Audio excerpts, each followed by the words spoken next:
All right, we're gonna let us everybody in.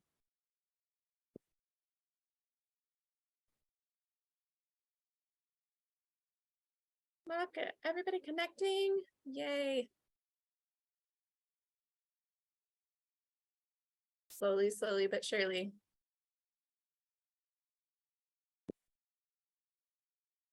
All right, hello everyone. As you get connected, we're just gonna give a couple of minutes for people to join audio, everyone to get in from the waiting room.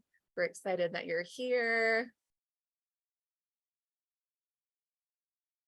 We have a few more. Oh my gosh, people keep popping in. Get them all in here. Hello. Awesome. All right, can someone else do the admittance while I go through things? Awesome, cool. I'm on it. I figured we would be. Hello, everybody. I'm gonna give 2 few seconds until I stop seeing everybody is still connecting to audio. It looks like we're all in. Hello, some faces. Nice to see faces. Hi. All right, I'm going to just start real quick by just doing a blanket announcement. We're going to do a presentation, have lots of time for questions and answers. But if you would stay on mute so that we don't have cross sound would be wonderful until we have that question section going on. But as we all get let in from the waiting room, we'll get started and have a good time. And of course. Awesome. All right. So that we wait on the green before we're done. If everyone could put themselves on mute, that would be great. I know that we have new people joining the room and some of us are automatically off of mute, but that's awesome. All right. In the terrible state of we're gonna get started. And I am gonna transition over to, oh, I can't minimize Zoom when I'm recording the meeting. You guys found out new things. Okay, well, welcome everyone. We're gonna get started now that we have almost everybody in the meeting, hopefully. And I wanted to welcome you to our June open house for Artisans Cooperative. It's great to see you all today. For those that joined us for our previous open houses, I'd like to welcome you all back. And if you're just now coming to an open house for the first time or just learning about Artisans Cooperative, I want to say welcome to the co-op. As always, feel free to say hi in the chat if you want to share where you're joining us from today. We'd love to see that too, get to know each other a little bit. That would be awesome. Also, I wanted to remind everyone that this meeting is being recorded. So if you do not want to be on the recording, you're welcome to turn your video off as well and participate in the chat and ask questions that way. So just wanted to give that an announcement. We also have closed captioning available in this meeting if anyone needs it. You can access closed captioning by scrolling over the control panel, probably at the bottom of your screen, and click the show captions button. So that's a cool feature that we have. And I think that we will see, I want to pop back over because I'm on multiple screens. Look, we've got people from Los Angeles. Oh my gosh. Hello. Albuquerque, very cool. Welcome. I know I've seen most of your names in our Discord server, so it's cool to put faces to names and also just to have you in a different space too. So, all right. So we are going to get started now that hopefully everybody's in the meeting with the real stuff. So welcome again. I am Thera. I use she, her pronouns, and I'm joining our open house today from the traditional lands of the Snohomish people. I will be the host of our open house today, and I'm excited for you all to be here. I'll describe myself for anyone that needs it. I'm a neurodivergent cis woman, Caucasian with red shoulder length curly hair and blue eyes. I'm in my early 30s. I am wearing colorful dangly earrings and black glasses and a gray t-shirt. And today we'll be hearing from multiple presenters who I would like to take a moment to introduce. Our presenters are also our interim board of directors. So we will introduce both at the same time.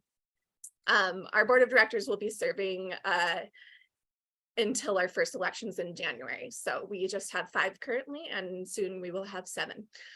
First, I want to introduce Olga, our board director and board president.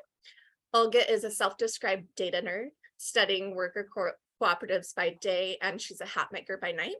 She loves sewing and specializes in 5 and 6 panel hats in her shop, Bean Bros Handmade. And Olga is a spreadsheet genius, as we like to call her. She's leading our data team, and we're so appreciative of her work. And next we have Erin. Erin is a board director and our board secretary. She's a full-time potter and works all of her pottery under the name of Stella and C Works. She found her love for pottery after 22 years in personnel roles in the US Army and as a third-party corporate recruiter and small business owner. Super awesome human being, and she leads our people team in the co-op. So many of you have probably been in contact with her and met her if you have joined membership already. And then we will be hearing from Elizabeth, Lizzie, as long as the connection stays. She's in a stormy area right now, but most of us know her as Lizzie. She's part of the board of directors and a jack of all trades. She currently focuses on fiber arts, specifically crochet, knitting, and embroidery, which she sells at Dragon Tree Emporium, her newly opened shop with her husband. Lizzie is our grassroots lead and an amazing community engager in our Discord. You've probably seen her around if you were part of our Discord. So then we have Valerie, who is on our board of directors and our treasurer. Valerie is moderating in the chat today, and we will be hearing from her in our Q&A section as she holds a wealth of knowledge and co-op information and everything. She has lots of answers to lots of questions, basically. So Valerie has 20 years of professional experience as a nonprofit director, an event planner, product manager, and over 14 years of experience running an artisan business as one half of a husband and wife leather crafting business, Walnut Studiolo. And Valerie leads multiple teams on the co-op, including the blog, newsletter, financial team, I believe, as well as tech team. And there may be more in there that I've missed, but lots of great work from Valerie. And finally, I'll introduce myself again more towards what I work for as the co-op. I'm serving on the board of directors as well. Again, my name is Thera. Outside of the co-op, I'm an educator, artist, and playwright, as well as a neurodiversity advocate. My shop, Atypically Artistic, is where I sell all of my handmade creations, and it's a big eclectic bunch of things because it's charged by my passions, which is charged by my ADHD. I'm also a marketing and communications director and a consultant, and I do a lot of things, basically. I've worked for nonprofits over the past decade as an administrator and a board director, and I'm really excited to be bringing all of that to the co-op. And I lead our social media team, our tech team, and our visual design teams, and dabble in other as well. If you'd like to get to know any of us better as the board, our organization better, or any of the amazing people that are involved with growing the co-op, because there are lots of them, you can read more on our website on the Who We Are page. And we are also in this amazing transition from volunteer run to membership run. And so you'll see as we transition there that our volunteers that we've been referring to will be becoming our members, and anyone that is part of the membership of the co-op can help out and help grow the co-op, and we will grow it together and do amazing things. But you're going to hear more about that later today in the presentation, so I'll stop talking about it. I also want to give a shout out to our advisors at Artisans Cooperative. We have Ivar of Stocksy, the U.S. Federation of Worker Co-ops, and Start.coop, who have been helping out and advising us most from the get-go, some more recent. So I want to say thank you to them. And now that we have people introductions done, I can get to introducing the co-op before we move on to our presentation. So if you're new here and you don't know about us, some of us know all of this already, but basically Artisans Cooperative, we're building a cooperatively owned online marketplace for authentically handmade goods. We like to think of it as a better handmade marketplace, a real co-op like alternative to other handmade marketplaces like Etsy. We are member owned, member run, and member benefiting. That's a mouthful. We promote creativity and support artists' livelihoods and create opportunities for social impact, art collectives, and connect people through an equitable artistic community. We've had 2 previous open houses back in January and March of this year. Those are both available via recording on our YouTube channel. So if anything isn't covered today in the meeting today, you can definitely check out more information there. And then that is all I have to say to introduce us. Now we can get on to the real presentation. So today we're going to be covering progress so far, our cooperative membership and information about that, which is really exciting that we're open for membership. We will also be doing information about our fundraising goals and efforts and talk about the next steps and how you can get involved in our July challenge that we have coming up in just a few days. So if you have any questions while we're going through all of the presentation today, feel free to add them to the chat as you think of them. Again, I'm going to ask everyone to stay on mute just so that we can get through the brief presentation, and we have multiple sections of Q&A built in. So hopefully you won't forget your question before we can get to it. And again, like I said, put it in the chat or write it down if you want to ask it live when we have a Q&A break. That's welcome as well. So with all of that said, thanks for sitting through our little introduction. And I'm going to hand it over to Olga for our progress report. Thank you. I'm so excited to be here with you all today and to give you some updates about the exciting things that have been going on while we're launching. So in terms of governance, there's been a lot going on here that you might have heard a little bit about. So we got some really auspicious news on May Day that our incorporation was finalized. So we're officially incorporated as a cooperative corporation in Oregon. And with that incorporation, we also finalized our bylaws, which formalized the rights and responsibilities of the members of the co-op and specified the different types of members. So we have artisan members, supporter members, and eventually we will have staff members once we have staff, which is really exciting. We've also been working to implement sociocracy in the co-op. So our team structures that have been working to build and launch the co-op are now using that structure to make sure that we have shared power and inclusive and collaborative decisions, which is really exciting.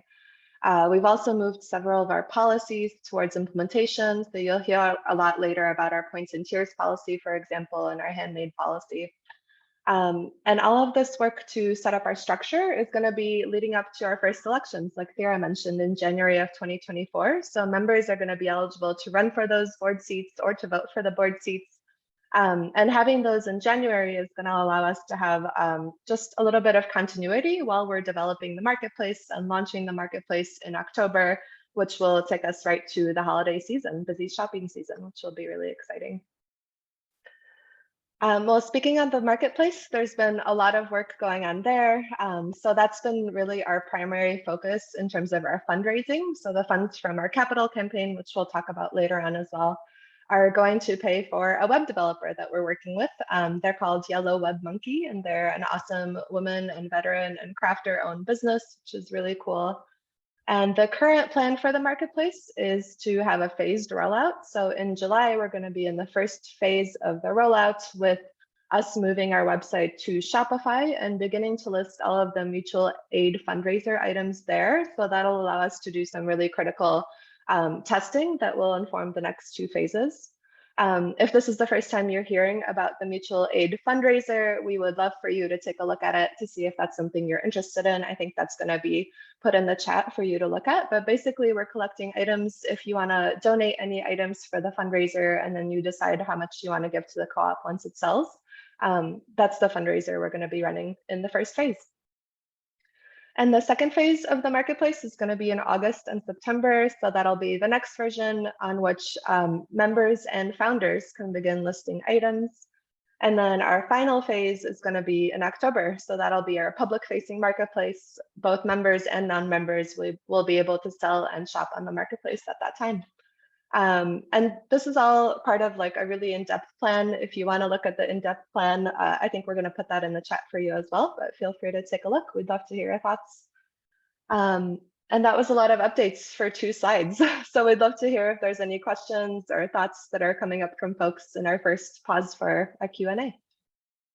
Awesome. Thank you, Olga.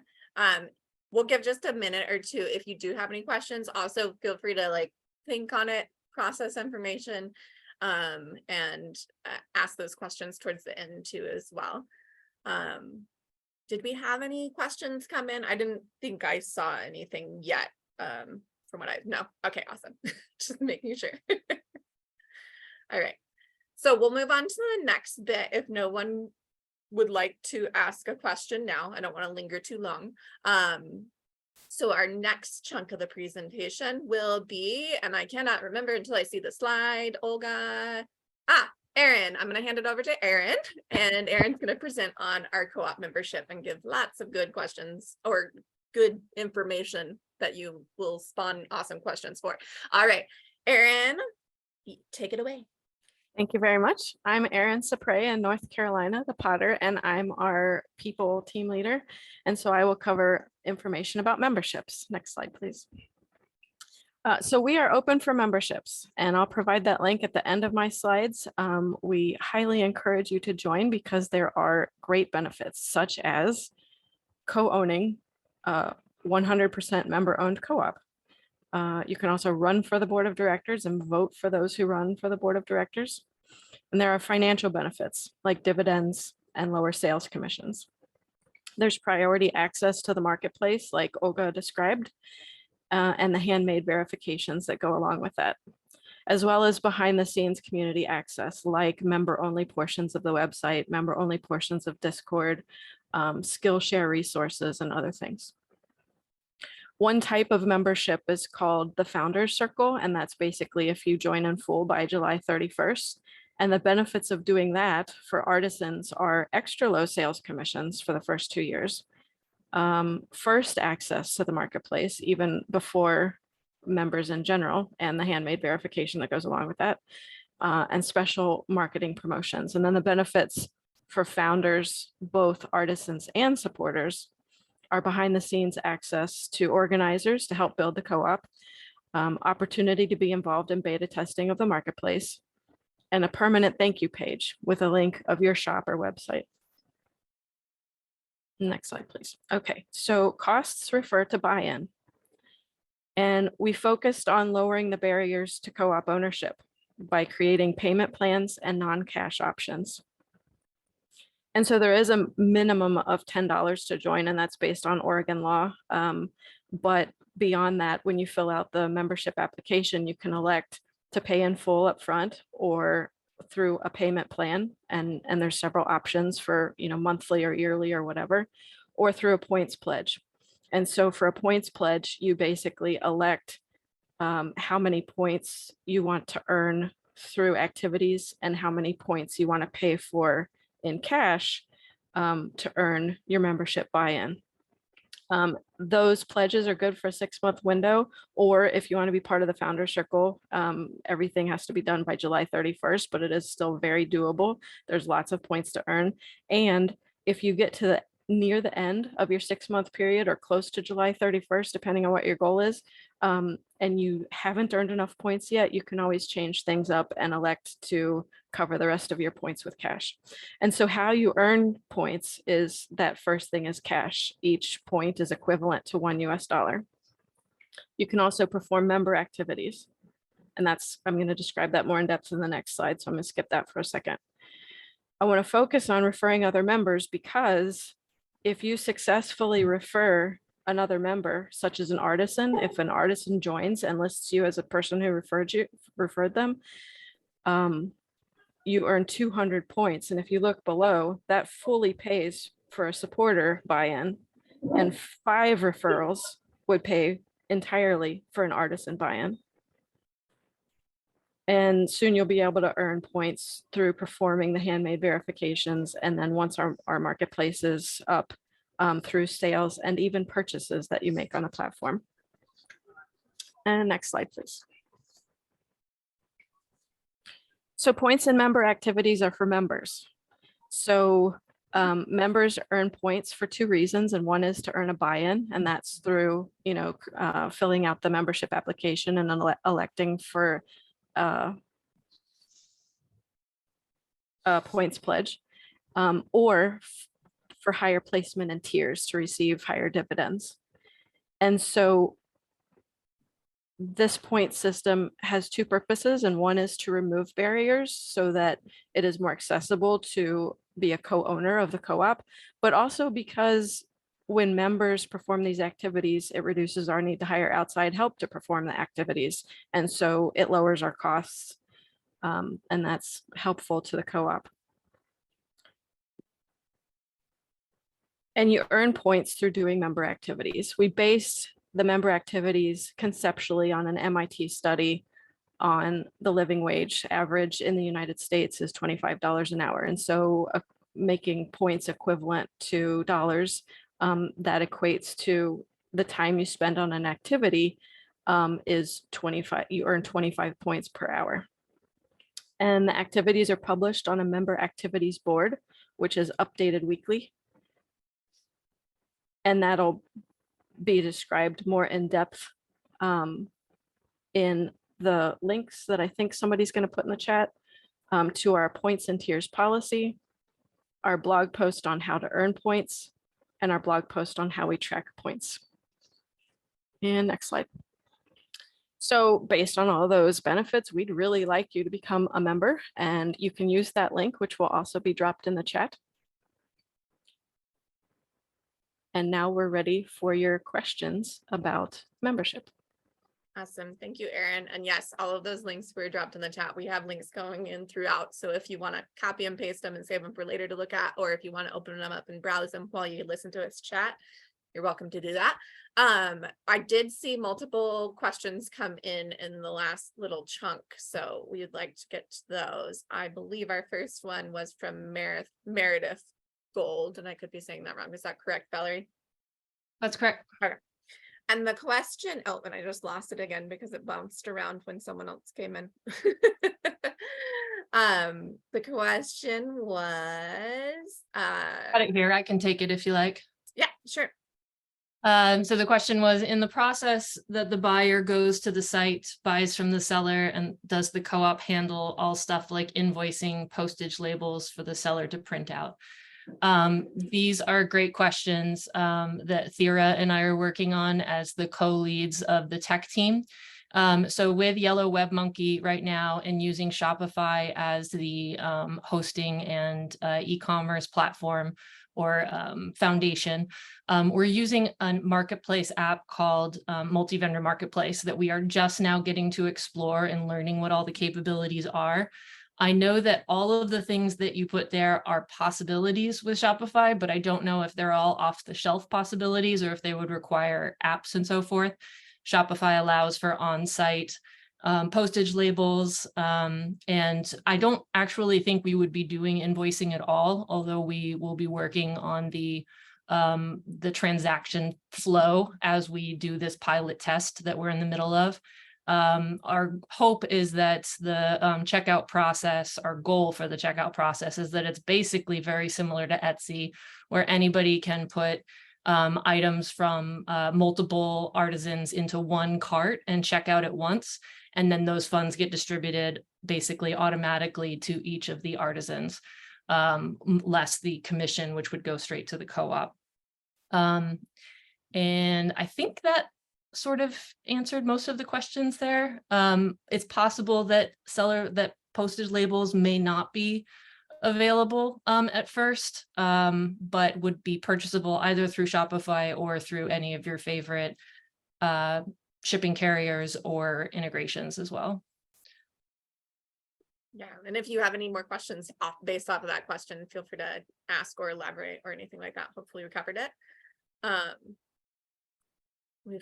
We didn't, feel free to ask more questions in a second. We had a lot of questions come in, so I'm going to go to the question from Nicole Crafty, New Jersey. I was thinking today while I was driving, would it be beneficial in any way for my husband to join as a supporter, or is one membership within a family sufficient? And that's a really good question.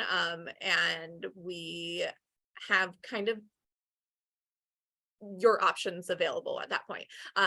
Supporters are the bread and butter of what makes made businesses run. So we do need supporters in the co-op to make a viable marketplace, obviously.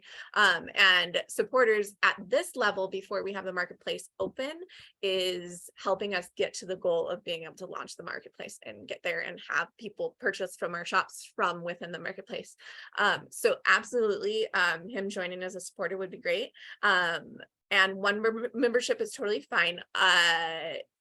If you would like to list your shop as a membership and have a separate supporter membership, you each get individual votes at that point. But if you only have one supporter membership per family, your family will get one vote. That's kind of the only thing that I can think that affects that. And if you're just a supporter, you could both become supporters and then each get an individual vote if you would like. But you could do it all under one family, I believe. If anyone else has more information, co-op people to add to that, feel free to chime in. Hopefully I answered the full question. If you have more questions. Oh my gosh, so many messages are coming in. I don't want to miss anything. So Valerie, you have to tell me if I missed something. The next one I saw was, can supporters donate more than $100 from Cassidy? And yes, every dollar beyond the amount that you contribute is considered a point and becomes part of your points, which puts you into tiers that will later come into like dividends and payouts once we have that. But that's down the road. But you're more than welcome to contribute more than that $100 amount. All right, Valerie, you want to take a couple of the questions since you have a list? Yeah, so the next one here is from Lee. I joined and added my wife during the application. Do she and I share a payments points tally, or does she count as a separate member? So the membership, we aggregate all of the points under the membership ID, and there's more than one artisan business here, myself included. I know Lizzie included, where we have us and our partner work together.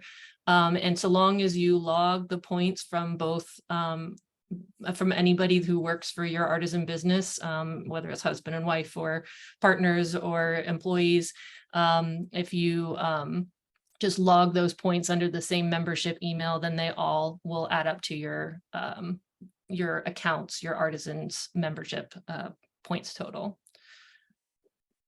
So hopefully that answered that question.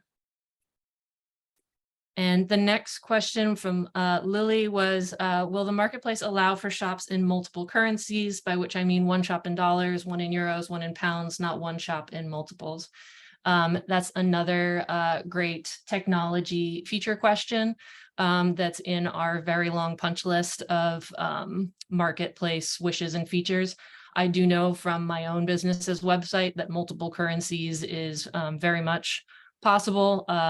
There's a module called Shopify Markets that allows the buyer to check out in whatever currency they're buying from, whatever country the purchase is made from, rather than necessarily where the artisan is selling.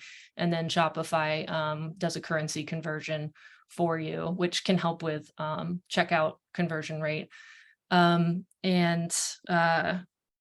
That is what I know at this point, but it is on our radar, and it is one of our things in our wish list of having currency options. And I also saw another question. Hopefully that answered all of them. It was kind of nested under another question that got answered. But it was, if joining Founders Circle is their monthly fee, and Valerie already answered in the chat, so you may have already read it, but I wanted to read it out loud for everyone because it's a really great question. The monthly fee only applies to if you're breaking up your payment. It is a one-time lifetime fee for any membership. And so no monthly fees for any type of membership. It is just if you are splitting up the whole payment in 2 months that it will be monthly. And then did we have any other questions? We do have another question here. I'm just going to read it out loud. I haven't had a chance to process it. So it says, so just to clarify, yes on the spouse joining as a supporter if we want the extra vote. So yes, there's more than one way that you can join as a shopper or as an artisan. And if your spouse wants to join as a supporter, the spouse or your friend or partner or whatever would have their own vote. But another option is to have my business as the artisan business member and then have a supporter membership for myself. That is what I just took out of the response. Just want to clarify if I understood. Yeah, so membership is by tax ID. So with a business, if you have a business registry ID in the US, that would be an EIN. Then it's under that. If this may be too in the weeds, and I apologize if this is boring, but if your business is a sole proprietorship, and again, this is the US, and the business is registered under, say, your social security number, then that would be the same tax ID as you alone as a supporter, but a spouse or a friend would be a different social security number, different tax ID. So membership is by tax ID.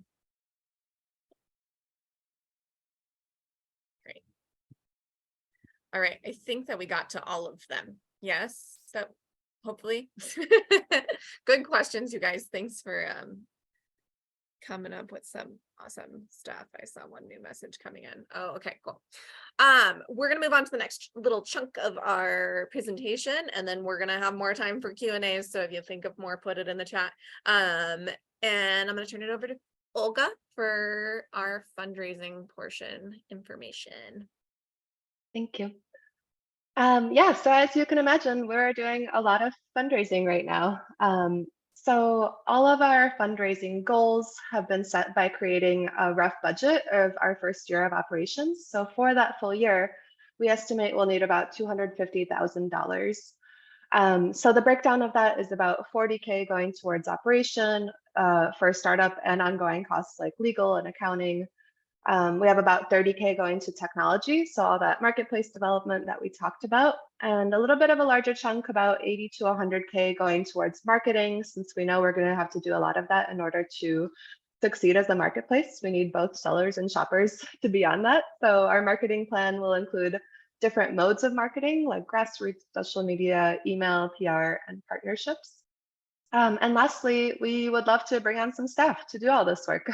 So in our ideal budget, we have about 80 to 100K in that first year to allocate to staff if we can swing it. So you might be wondering how we're going to get all this money.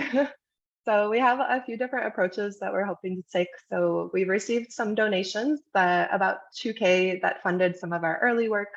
We were accepted into the Start.coop accelerator, which we recently finished, and that came with 10K of funding, which was great. We've launched our capital campaign and open memberships. I'm going to come back to that in a minute. And of course, we're considering and pursuing grants and loans in different forms to help us get off the ground. And finally, our favorite type of funding will absolutely be revenue. So we can't wait for that once we start sales on the marketplace. And if you're interested, you can see a really in-depth plan for fundraising on our blog as well. And I think someone should be putting that in the chat right now. So I mentioned that we have a capital campaign going on. So we have a goal of raising 25K by the end of July in member equity. We're about 75% of the way to our goal, which is really exciting. We've generally just been really overwhelmed with the energy from folks that are signing up to become members and founders. And our success in this capital campaign will pay for phase 1 of our website development, some operations and some marketing, and will also go a long way to show some of the funders that we're pursuing traction and, you know, people being invested in the idea of the marketplace as well. And speaking of, you know, funders, investors, and banks, I mentioned that this is a type of funding that we'll be pursuing, but we definitely want to tread carefully in this work because our first priority as a co-op is retaining ownership by the members.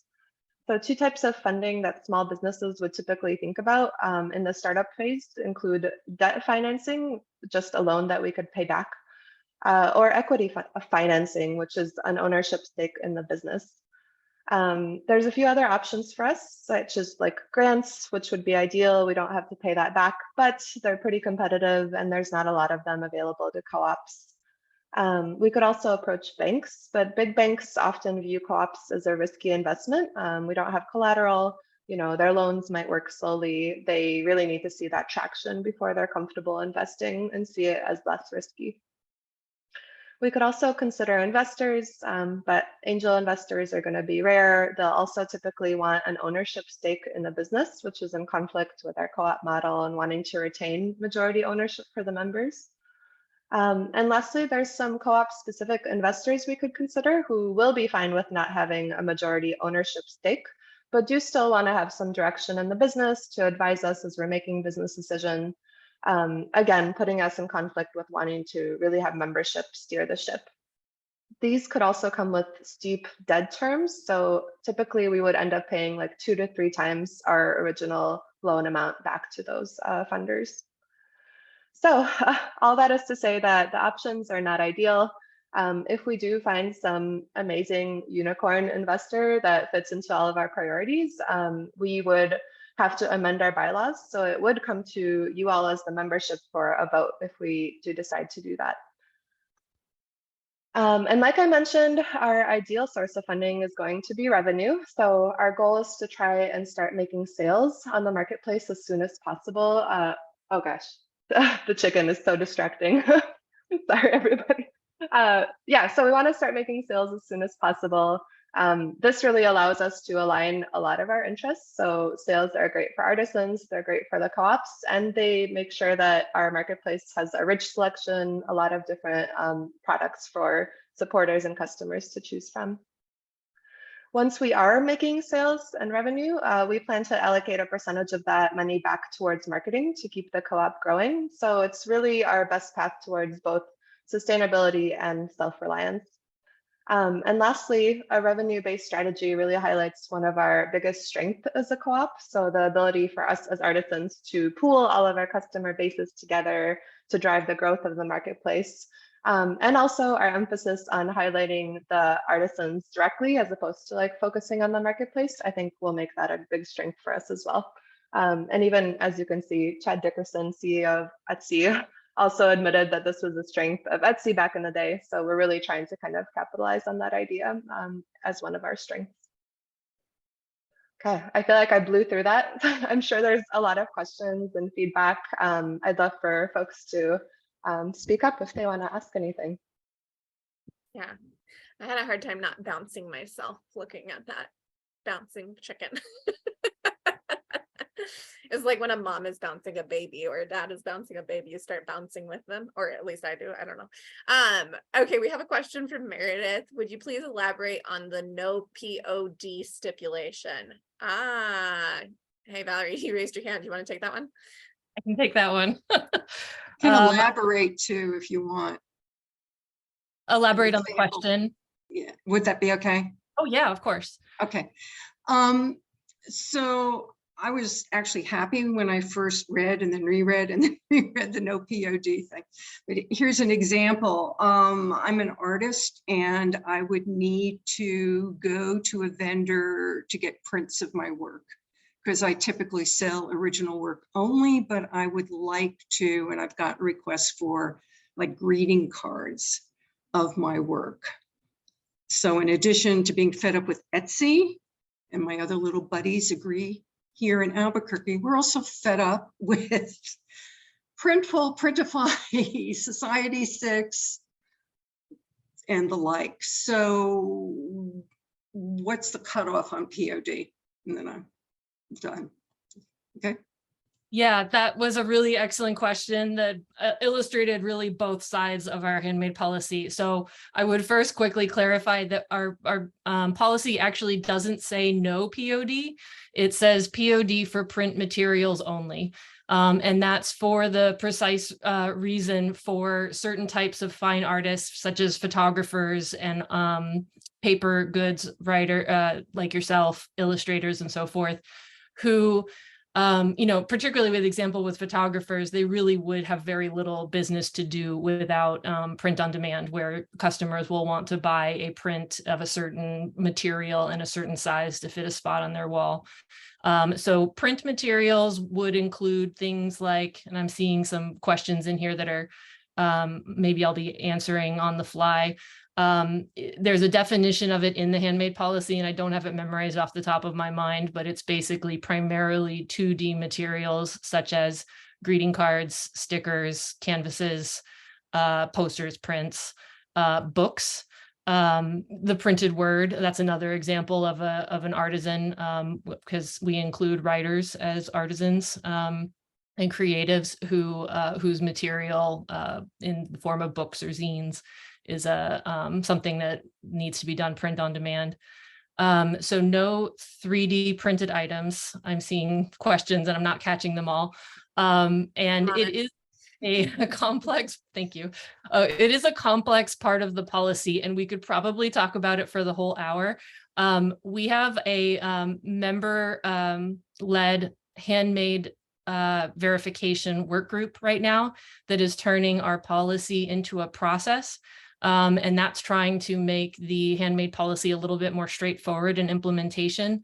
But the idea that print on demand is allowed for print materials and nothing else was something that was carefully debated extensively amongst our policy work group that came up with the policy. And it was responsive to the poll that we took, which ran from November to January, which showed that print on demand was a concept that, particularly if you weren't already familiar with it, was confusing. Not everybody understood exactly what it was or how it worked or how it was different from typical outsourcing. But there was very strong support for people like photographers who would want print on demand for 2D works. And there was very clear non-support for people who wanted 3D items like blankets and pillows and mouse pads and that type of thing. So in the interest of, with the handmade policy group that we had, the interest we were weighing was wanting to make sure that there was accessibility for new artisans that didn't require excess space or inventory, but also not wanting to sort of open the floodgates to print on demand, particularly from the get-go. There are other ways that we can imagine ameliorating print on demand perhaps in the future as we get to know our artisans and what they like, such as using only certain print on demand approved vendors, or such as allowing only certain artisans who have passed a verification process to do print on demand. But to start in October, we drew the line at print on demand only for printed materials. That was a really long-winded answer. I hope that was helpful, and I think there are some more follow-up questions. Yeah, I would like to open it to Meredith if you have any more questions on that specifically before we move on to anything else, but no, good. Okay. Makes sense, very helpful. And you can't, for me, you cannot be too long-winded when it comes to this kind of stuff. Like I'm an over communicator, so. You are in That's good right. company here. Yeah. I'm getting that sense. Thank you. I'll put myself back on mute. Awesome. Yeah, and I'll say the handmade policy is probably the thing that we are all the most passionate and the most proud of as artisans. So it is something we all like to talk about a lot. Yeah. And so one follow-up question on that one that came in was, so would that allow for greeting cards, but not stickers, for example? I already answered it in the chat. You also already answered it right after it was asked, basically. But greeting cards and stickers, we both consider print on or print material. So both are allowed currently. And so that's for everyone that didn't read that in the chat. The next question we had was from Allison. What staff positions are you hoping to have in the near future? And we have like dreams of what our staff would be like, of course, but we're definitely not at that point of hiring just yet. But what we've talked about is administrative type stuff and marketing type stuff, I believe. And if anyone else has other recollections, you can chime in. But I don't know if Erin would like to take this, but I'll just add that it, from a fundraising point of view, it does depend on the funds. I would think, for example, that, you know, if we're able to like self-fund, then we might be looking at an admin support person first to help the board. But if we got full-on funding from a unicorn, then we were looking at a structure that would have had a marketing person, a tech person, and a support person that would help those two. And a lot of those wishes are to replace outside help, like the tech person would be able to do a lot of our own repair work on the marketplace instead of hiring the outside at a really high hourly rate. We could do it internally. Yeah, thank you, Erin, for that elaboration. And also, like, just to say that all of this is happening currently by those that, like, the work that's being done is who you see speaking today, as well as other members that are chipping in, and those things you as I can't remember if we've already presented this or not, so maybe it's in the future, maybe it was in the past, but our points and tiers, getting points for that type of work, just to make it so that we're not able to function without being able to hire staff just yet. So hopefully that answers the question fully.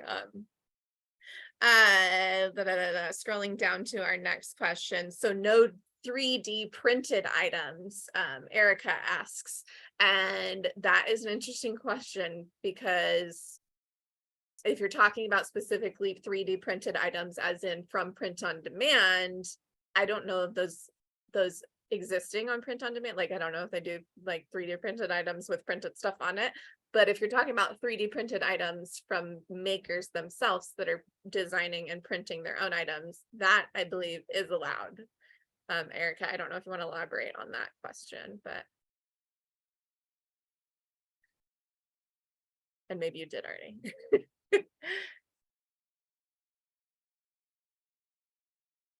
Until we hear more, I will go to the next question. Question. Hey, Thera. Oh, yep. She did respond in the chat Oh, okay. and said, if you design your own 3D printed items on your home 3D printer. Yeah. And then said, yes, thank you. That answered it. Right.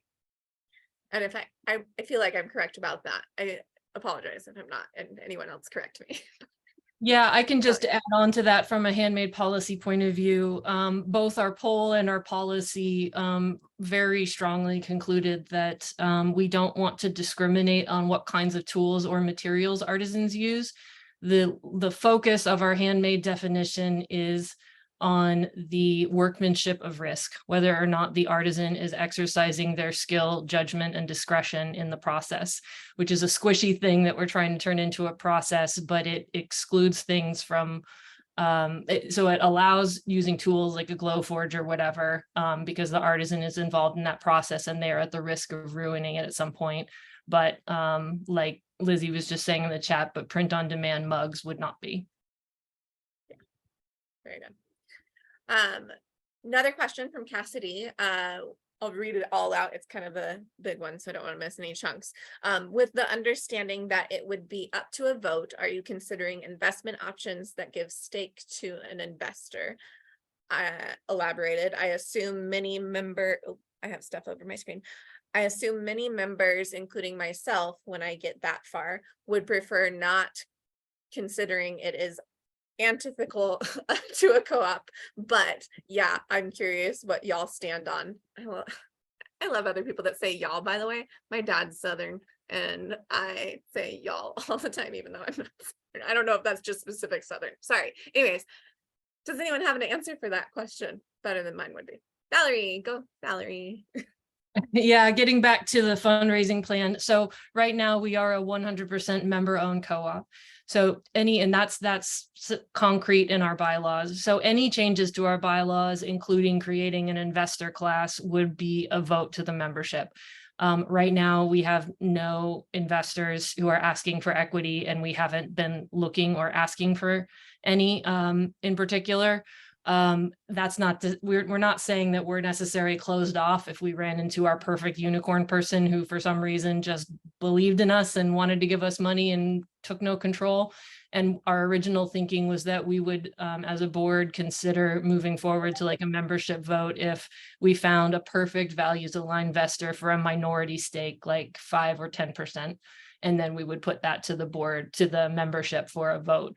And we would need to amend the bylaws to do that. So currently all of our active efforts in trying to find outside financing have been debt-based, which is money that we pay back and does not come with an equity share. Awesome. So much great information. If you have more to ask on that, feel free to put it in the chat. We do have quite a few more questions, I think, and I want to get to them before we move on to the next section. So I'm going to keep rolling, but keep asking the questions and follow up. Jade asked, does the co-op have a TikTok? I can't find it, in parentheses. There are so many makers and buyers there, and many of them are frustrated with Etsy. Are there plans to have social media representation there to spread the word? And I will answer that one for you. I'm our social media person. No, we do not have a TikTok yet because we need content to put out on it. And video content creation is far more intensive than any other type of content creation. We are not against TikTok by any means. We would like to have a TikTok at some point, but we need the human power to fuel it. So there are a few ways that might look. We are going to be opening up member activities for submitting content for us to share on social media at some point soon. We have to work out the logistics of all of that. And then also people are welcome to, once they've joined as a member, help out with our teams. And so if anyone wants to join social media team and be our TikTok person, I would not refuse that help. So the only reason why we're not on TikTok yet is just because the capacity to run it. We need a point person to be on that one specifically because it's a very unique form of social media. But yes, we know that the content is there. We know that, or we know that the people are there. We know that TikTok is the place that a lot of makers are. That does not mean, however, that you can't yourself individually, if you're on TikTok, reach out to other people and tell them about the co-op. You're more than welcome to mention us. Encouraged, not just more than welcome, to mention us. And as soon as we do get on TikTok, we will share that information with anyone and everyone. So hopefully that answers it. And I'm just reading through the extra stuff there. There's not a question I see, so I'm going to go back and read it later. I'm going to scan for a couple more questions if we have any. Mugs, please no, question mark. Got it. We've got that one covered. We should probably move on to the next bit of the presentation. Just Yeah. a quick time check here. We're at 1:53, but I'll try to answer some more in the chat. Awesome, cool. Yeah, we'll answer in the chat and then we'll get back to it if we need to. So handing it over to Lizzie. Lizzie with our July challenge. We're excited about. Very excited. And I would just like to give a heads up, like she said at the beginning, I am amidst a storm. It's calmed down a little bit, but if I lose connection, somebody else is going to take over. So hi, y'all. I'm Lizzie. I am team lead of Grassroots here with Artisans Cooperative. I almost said internet. My brain is on the fritz. So for the July challenge, we asked ourselves, what if we could raise all the money that we needed without outside investors? How awesome would that be, right? That's our dream. So with that, go ahead, next slide. We created the July challenge. It is called the Grow the Co-op Challenge. It is ambitious. It is going to double our goal. So instead of raising $25,000, we want to raise $50,000 by July 31st. And we are hoping to double our newsletter subscribers from about 800 subscribers to 1,600 subscribers. There are going to be prizes. There are going to be points available for all of y'all who are already members. Don't worry, you can still sign up and participate even if you aren't a member. It's just that, as we said earlier on, only members can get points. But there are 31 small challenges for the month of July. Essentially, it's one challenge per day. Most of them, they're very short, very easy for the most part. Some of them will take a little extra time, but they're still easy. It's not like super intensive. You have to make a painting or, something like that. A lot of them are social media based. They are a mix of introverted and extroverted activities because we are a mix of introverted people and extroverted people. Don't worry. If I can do the extroverted ones, I'm pretty sure you can too. Wait, I'll double down on that. If my husband can do the extroverted ones, I think you can too. He's probably the most introverted person I know, and I know a lot of introverted people, so we're in good hands. But all of these activities are meant to help the co-op grow and build excitement for Artisans Cooperative. They are meant to spread the word grassroots style because everybody loves a little word of mouth. They are to welcome new members, and again, they're to add more subscribers to our email list. And then at the end of the month, there will be participation prizes. Next slide, please. All right, so in order to get involved, let's do this. You sign up for the July challenge.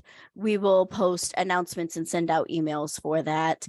So make sure to sign up for our newsletter so we can send that announcement to you.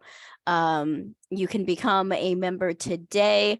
I believe that link has already been dropped in the chat once. It might get dropped again. You can join the conversation on our Discord server. If you know what Discord is, it's kind of like a specialized chat room. We have our own little server with different channels. One of those channels is going to be dedicated to the July challenge. Try saying that 10 times fast. And then you can connect with us on social media. Just search for Coop Artisans. That is our handle across social media. And you'll be able to find us. All right, next slide. Okay, questions and discussion. This is our big Q&A. Thera, back to you. Awesome. All right. Thank you, Lizzie, for all of that awesome information. We still have some questions in the chat already, but if you have more questions that you want to throw in now that we've wrapped up all of the information that we're going to be sharing, besides our answers to the next couple questions, you can do that now. And also thank you to all of everyone, Olga, Lizzie, Erin, and Valerie for helping out and presenting with all of the amazing stuff. I'm just going to hop into questions if that sounds good. I kind of scrolled down, answered some things. I know Valerie was answering a couple things, but I'll read out a couple more. Yeah,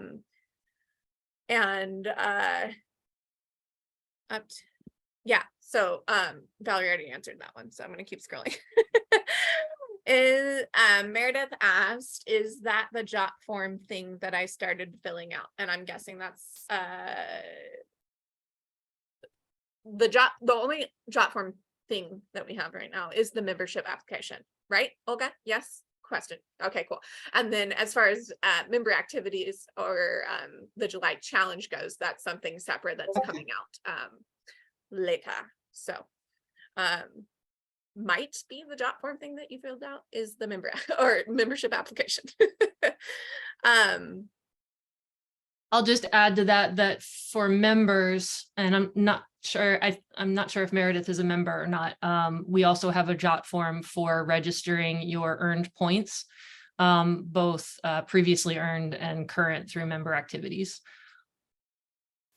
Yeah. So if this is about, sorry, my cat muted y'all for a second. As far as the July challenge is concerned, there will be a separate form to fill out to say that you've done the different prompts. We're also going to be having an option where you can email us. So it's a little bit different than the points form for members.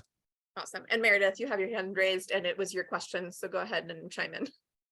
Okay, thanks. I have filled out so many forms. It's a good thing. I love filling out forms, but so I believe I filled out a membership form. And then when I looked at the founding, which I thought was a funding form, the buy-in form, started filling that out.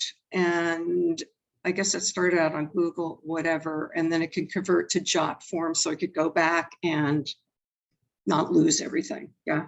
So I stopped right before payment because I wanted to get more information about the functionality of the platform and everything. So what the hell is my question? Oh, I love autism. Okay. You're spicy. Oh yeah. So you can be a member, but not an investor. But you can be an investor. Can you be an investor and not a member? Or what the heck? Who cares? Okay. But you can be a member and not an investor.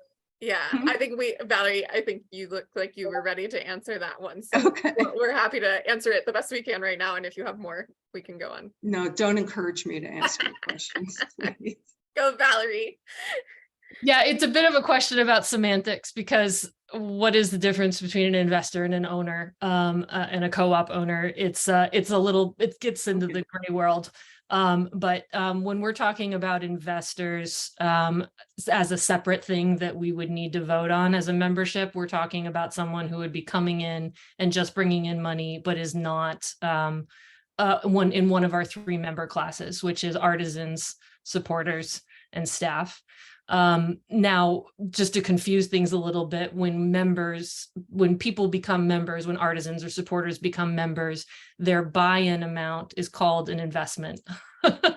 And that is, they're purchasing an ownership stake in the co-op as a member as a cooperative member. So that is probably as clear as mud, but they are different. And even though the word investor and investment is sort of generic and gets thrown around a lot, we are 100% member-owned cooperative, which is artisans, supporters, and someday soon staff. Yeah. Does that cover it for you, Meredith? Good. Awesome. All right, we're going to move on to the next question, which was answered. So I'm just going to briefly read it. And if anyone feels like they need to elaborate, we could, but I think it was covered. If we have been trying, this is from Alyssa, sorry.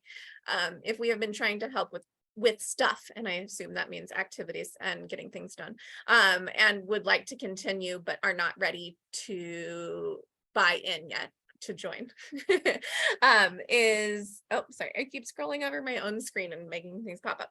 Is there any credit for those hours? And Erin already answered it in the chat, but yes, membership application, you can elect for points to pledge, and activities you perform will then go towards that. There is the $10 buy-in amount that cannot be pledge points, I believe, correct? Oregon law that we covered.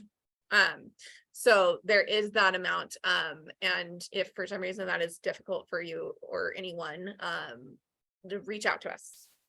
We want to help you. We don't want there to be barriers, basically. And oh, look, and there was more people chiming in and elaborating on that question. Thank you. I also already answered Erica, so I'll blow past this one really quick. Miss Thera, do we have a presence on Pinterest? The answer is no, not yet. We need help with that one too. Ding. So Erica, contact me, because I would love to connect with anyone that wants to help with social media. So next question. Oh, I don't know if this is a question or not.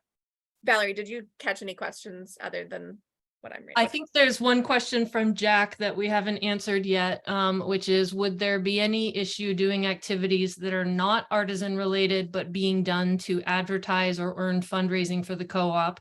As an example, doing a stream on twitch.tv where one did digital only art commissions to try and fundraise or advertise. This example is basically completely unrelated to the kind of stuff that could be sold on the co-op marketplace, but would it be okay to do? I read that in 2 levels. I think the question is, well, maybe this answers the question or maybe it doesn't. I'm not sure. Artisans can sell anything that is not related to our marketplace on their own channels, however they want. We're not trying to ask anybody to change all 100% of their business to our co-op. We completely understand many people will still have Etsy stores. I probably will. And we all have to do what works for our artisan businesses. As far as like what products you sell, we have our handmade policy, which restricts what products you put on the co-op marketplace. But for example, if you're an illustrator and you want to sell 3D printed items, you can do that on Redbubble or Society6 or whatever. You just can't do that on our marketplace. And we will, unlike Etsy and big tech, we will allow linking. This is on our tech punch list, wish list. Make sure that artisan storefronts or collection pages have a place where they can provide links to their other sites and selling channels, such as Redbubble or whatever. Do you think that I read that? Did I read that question right? Did I answer that, or was that about member activity? I was wondering if that was, I mean, maybe Jack, you can elaborate if that was pointed towards the July challenge and if that's something you could do. Jack I elaborated in the see. chat. I see that. Thank you.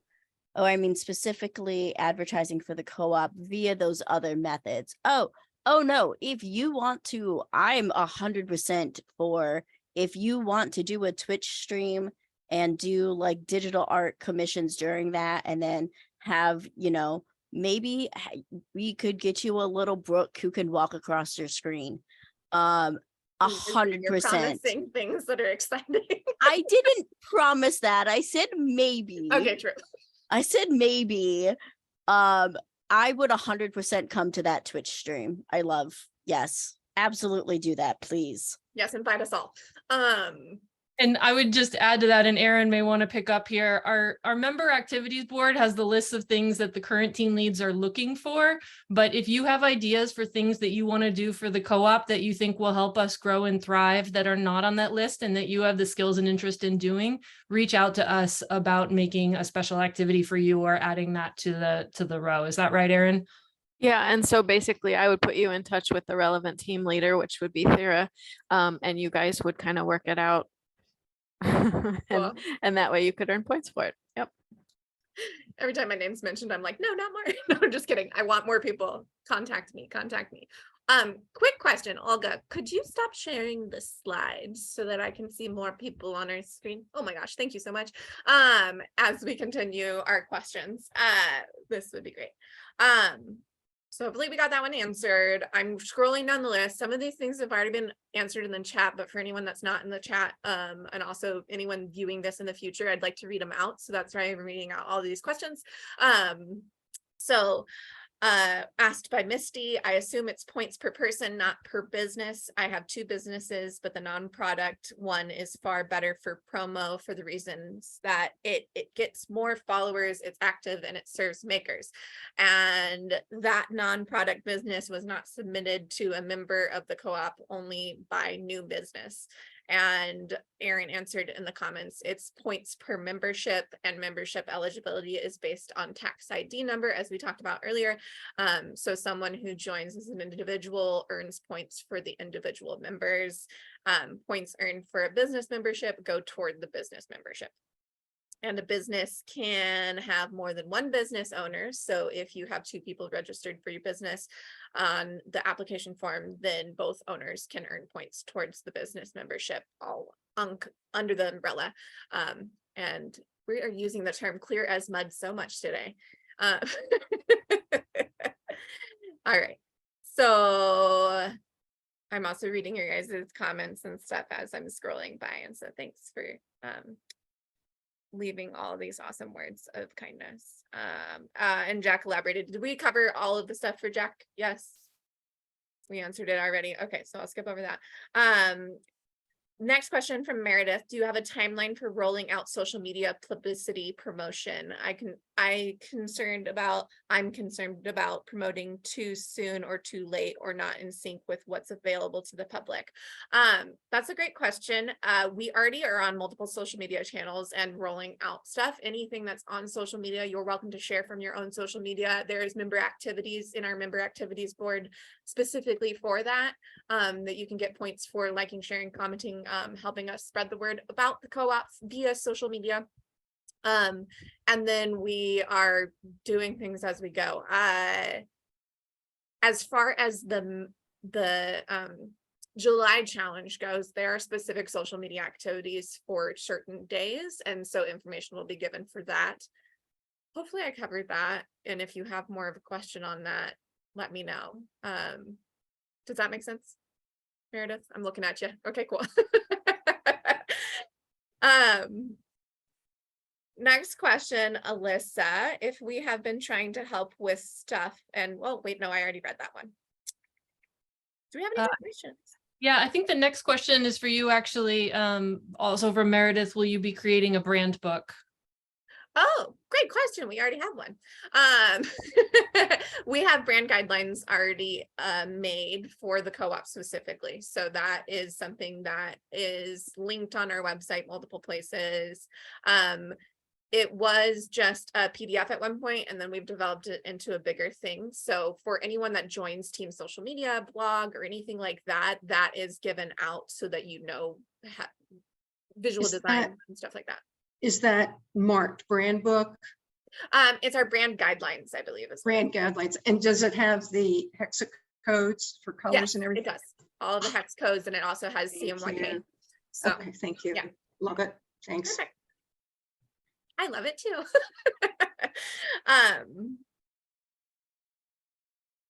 Okay, yes, Jack, get in touch with me about fundraiser stuff. Still reading all of it. Where do we log our points again? That's been linked to member activities points reporting form in the chat. Got it.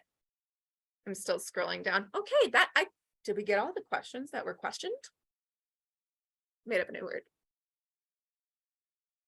Can I throw in a last minute question? Yeah, Lee, go ahead. One of my fundraiser items just sold at my coffee shop. How do I get you all that money?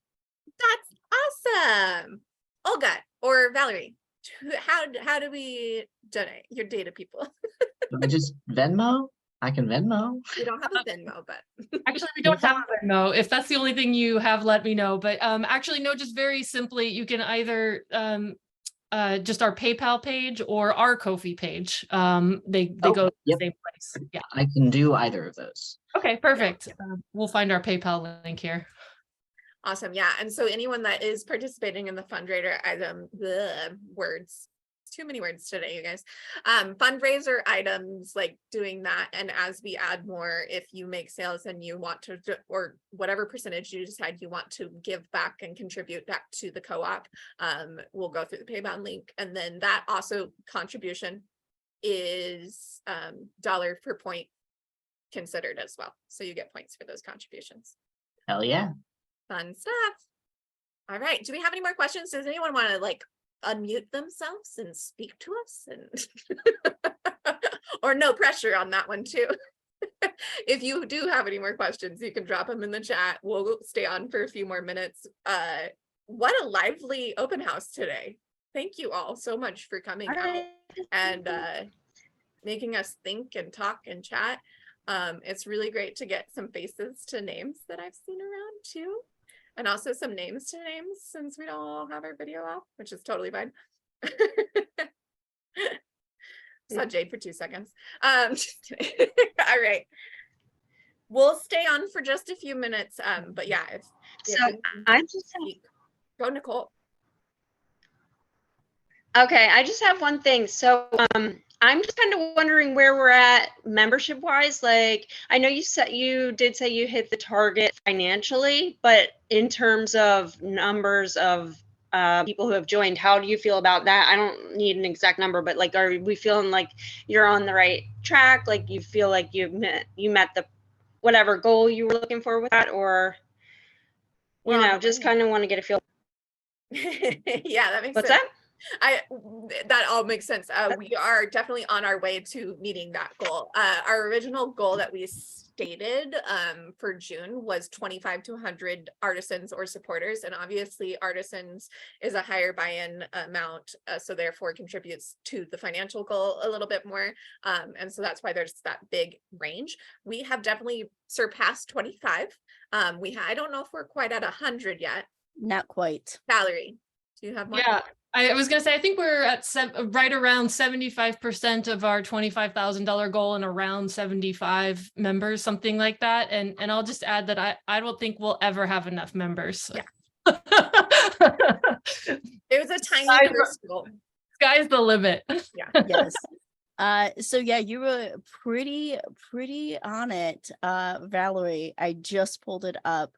We have 77 members, 53 of which signed up in June.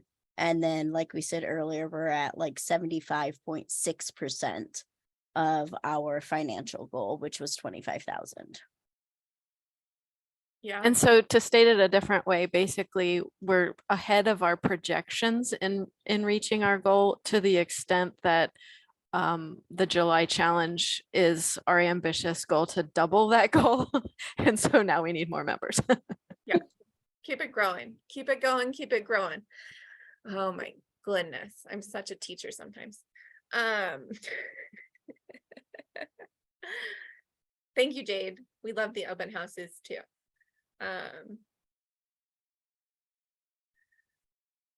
Word salad. Oh my gosh, that's a good term. I haven't heard that in a really long time. All right. Oh my gosh. Awesome. Cool. Yeah. So anyone that is already a member, we have a membership group in Discord that like is specific only to members. There's members and then there's a founding circle. So as you join as a member, if you put your Discord handle, if you are on Discord, I am going through weekly and adding people to those groups. And so we will share information via that section of our Discord, and also via email. For anyone that's not a member yet, join membership so that we can get you involved in all of the fun things and earning points and all that fun stuff. And Valerie, you have more. Yeah, and I would just add to Jade's question, because it sounds like it's like, hey, give me one thing to focus on. Look for an email for us tomorrow with the July challenge. There's going to be a little checklist of 31 little things, and all of those things will help us. It'll strengthen our community as we get to know each other better, and strengthen the co-op as we together pool our resources and talents to get the word out. And you know, we want you to work on what you like doing and what you have skills at, and that's what will help the co-op the most. Yeah. And Laura asked, how can I tell? Oops, I just lost it because it moved. How can I tell if I'm in the Discord as a member? You will have a specific member. It's called, hold on, let me look at it right now. Co-op member area. It's the section within Discord, and then there's a members channel specifically. It's our only channel labeled members. If you are not in there yet as a member and you are a member of the organization, it could be possibly that you didn't provide your Discord handle when signing up. You can reach out to any of us or reach out to me in Discord. Miss Thera is Miss Thera / atypically artistic is my name in Discord. And I can get you connected with that. And then if you see that area, then you're in it. So I think that answers that. And if you did provide your Discord and you're not there yet, it's just that I haven't gotten to it today.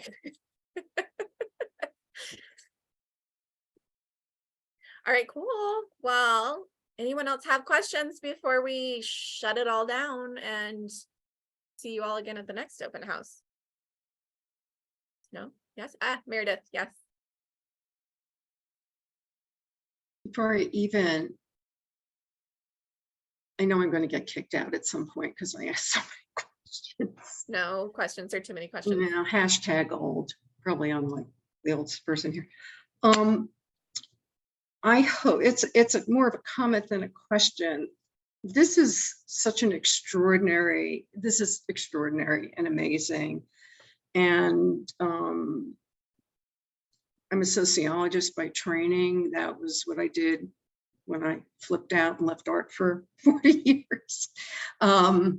And so I'm like hyper aware of data collection and especially qualitative data collection. And there's just so much to do here. And I am in awe of all the work you're doing.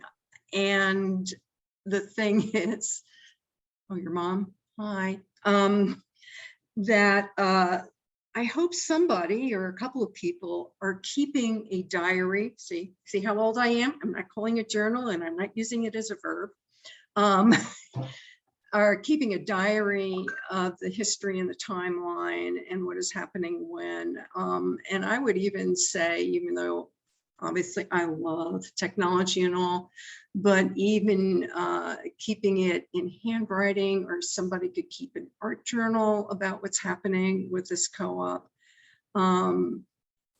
I think this is going to beat the crap out of Etsy. And I think I'm also a future, I've also have a good track record as a futurist, just so you know. So I think having those materials and having those historical documents and creating archives from the get-go, the demographics, you know, I looked at some of the categories you had. It's going to be, it's very valuable to have a social history and also a set of sociological data. So that's a little professorial geeky of me, but I've become more and more aware of how much difficulty social historians are having documenting anything. Because, you know, people stick it in the clouds and they die, they have appointed legacies and all that data is gone. And a lot of people aren't writing stuff down. So this is a wonderful opportunity for somebody to become an archivist or a historian for the co-op. I am not volunteering for that, but somebody really should. So that's my contribution. And really kudos. This is remarkable. You're doing really, really great work, and I'm excited about participating. Oh, thank you so much. I think that's great advice. And I know that Valerie has kept lots of logging of a lot of what we've been doing. And Valerie and myself have been here since July of last year, when we first were a group of like 5 people meeting off of a different Discord and coming together, and then creating what has grown into over 300 people in Discord, over 700 people in email list. I don't know what the numbers are anymore, but Valerie, do you have journals? Like paper? Well, yeah, no, I'll add that my background is actually in history. So I have these tendencies. I can't stop it. I was a curator of artifacts before in one of my previous roles. So I'm a collector and I am a writer. And I actually think our blog sort of serves as that. I use it for myself to process what's going on as much as to communicate. Actually, we had an interview recently with the Tech Workers Coalition where they really wanted to know about our origin story. And it was great because it made me like write it all down in painstaking detail. So I totally hear that, and I can totally see like stringing them together to become a story at some point. And I definitely have those tendencies, although I have to say I have not kept a journal since I was once deposed. That really ruins journals for you. Instead, it's public communications. That's awesome. I know we all have notes somewhere. You guys are so sweet in the comments. I love it. We're all part of the cheerleading team of the co-op, and I agree with you all though that we are doing and going to create something awesome. And just so you know, it's not just us that are presenting today, it's you guys that are creating this. That's the whole idea of a co-op, is that we're doing it together, and we're really, really, really, really excited about it. And each new person that joins the co-op makes it that much better and brings that much more amazingness to it. Ah, man, this was a good one. We've had 3 open houses now, and I'm like, I'm gonna get my mom teary eyes going on. Anyways. Okay, well, you know, we are at 1 and almost 1.5 hours here, and you all have been here the whole time almost. I saw many of you pop in at the very beginning of our meeting, so thank you.